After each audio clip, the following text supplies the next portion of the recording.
pelajaran sains tahun 5, kita ada mempelajari tajak sumber tenaga. Sumber tenaga terbahagi kepada dua, iaitu tenaga boleh diperbaharui dan tenaga tidak boleh diperbaharui.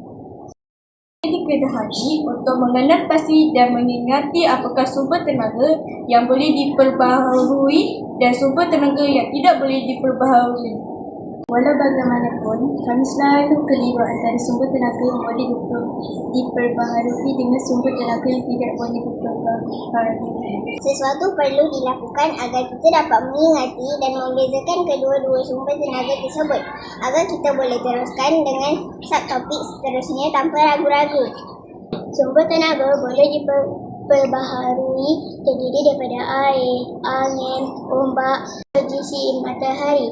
Manakala sumber tenaga tidak boleh diperbaharui adalah tenaga nuklear, bateri dan bahan api fosil. So, saya nak ingat nak buat macam mana ya?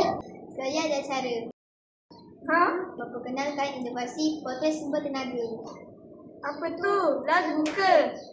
Bukan. Untuk inovasi ini, kita perlu melukiskan sebuah pemandangan di tepi pantai. Dari situ, kita akan dapat membayangkan terdapat cahaya matahari, angin, air, ombak dan juga sisa makanan.